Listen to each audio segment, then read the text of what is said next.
Imagine trying to govern an empire stretching from the rainy hills of Britain to the scorching deserts of Egypt without telephones, computers, cars, or even electricity.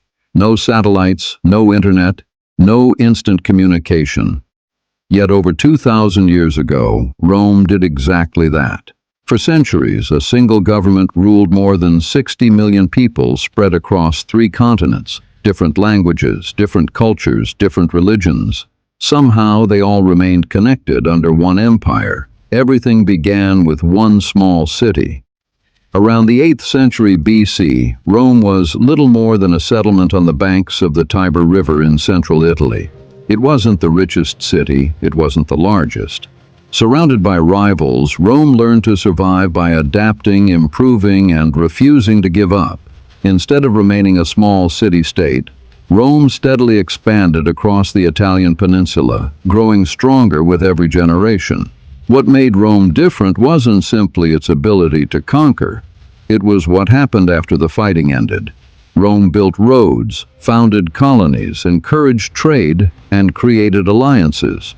Every conquest became another building block in a growing empire. But one rival stood in Rome's way. Across the Mediterranean, the powerful city of Carthage prepared for a struggle that would decide the future of the ancient world. Across the Mediterranean stood Rome's greatest enemy. His name was Hannibal Barca, one of history's most brilliant military commanders. In one of the boldest military campaigns ever attempted, Hannibal marched thousands of soldiers and war elephants across the frozen Alps to invade Italy.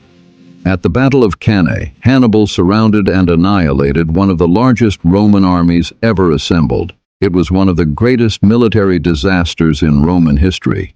Many believed the Republic would never recover, but Rome refused to surrender. Instead of asking for peace, the Senate raised new armies and prepared to continue the war.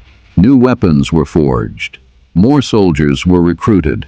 Every defeat became another reason for Rome to fight harder. Year after year, Rome replaced its losses faster than Carthage could win victories. Its greatest strength wasn't winning every battle, it was surviving every defeat. Eventually, Rome emerged victorious. Carthage was defeated, and the Republic became the dominant power of the Mediterranean. Yet Rome understood something many conquerors never did. Winning a war is easy compared to governing what you've conquered. The real secret of Rome's success wasn't its armies alone.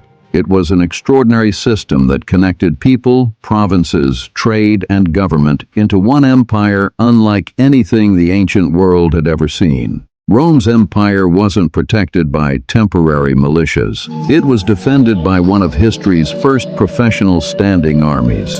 Every recruit trained for months before entering battle. They marched long distances, built camps every night, and practiced until discipline became second nature. Remarkably, Roman soldiers were also engineers. At the end of each day's march, they built a fortified camp before resting, ensuring protection wherever they traveled. The Roman army could cover astonishing distances. Thanks to an unrivaled road network, reinforcements and supplies moved faster than almost any enemy expected. When cities refused to surrender, Roman engineers built powerful siege machines capable of breaking even the strongest defenses. Roman victories often came not from brute strength, but from engineering. Bridges, roads, and fortifications allowed armies to move where enemies thought it impossible. Across the empire's borders, permanent forts and defensive walls guarded against invasion, allowing Rome to monitor threats long before they reached its cities. During times of peace, soldiers became builders. They constructed roads, bridges, forts, and public works that strengthened the empire long after battles had ended. Rome's military reputation often prevented wars before they began. Many rivals chose negotiation over conflict because they knew the strength of the legions. But even the greatest army could not govern millions on its own. Rome's true advantage came from something even more powerful, a system of laws, governors, trade, and infrastructure that held the empire together for centuries. Rome's greatest weapon wasn't always a sword, it was the road. More than 80,000 kilometers of paved roads connected the empire, allowing people, goods, and ideas to move with remarkable speed. Official messages traveled through an organized relay system. Couriers changed horses at stations across the empire, delivering orders far faster than a single rider ever could. The Mediterranean was Rome's greatest highway. Merchant ships carried food, raw materials, and luxury goods between distant provinces, keeping the empire supplied year-round. The empire was divided into provinces, each governed by officials responsible for collecting taxes, enforcing Roman law, and maintaining peace. Rome rarely replaced every local leader. Instead, it worked with trusted local elites, allowing communities to preserve many of their traditions while remaining loyal to the empire. Roman law brought order to an empire of many cultures. Contracts were enforced, property was protected, and disputes could be settled without violence. Because merchants trusted Roman law, trade flourished. Goods from across 3 continents flowed through markets that connected millions of people. A common currency made commerce easier. Across much of the empire, Roman coins simplified trade and strengthened a growing economy. Rome gradually expanded citizenship to millions of people, transforming former subjects into citizens with legal rights and a personal stake in the empire's future. This was Rome's true genius. Not just conquering land, but creating a connected system where roads, law, trade, citizenship, and military power worked together to govern an empire of millions. Rome's engineers achieved feats that amazed the ancient world. Aqueducts carried fresh water across mountains and valleys, supplying cities with a steady flow of clean water. Roman cities were alive with activity, markets buzzed with trade, craftsmen produced goods, and people from every corner of the empire met in the streets of thriving urban centers. Public bathhouses were far more than places to wash. They were centers of social life, where Romans met friends, discussed politics, and conducted business. Feeding the capital was one of Rome's greatest challenges.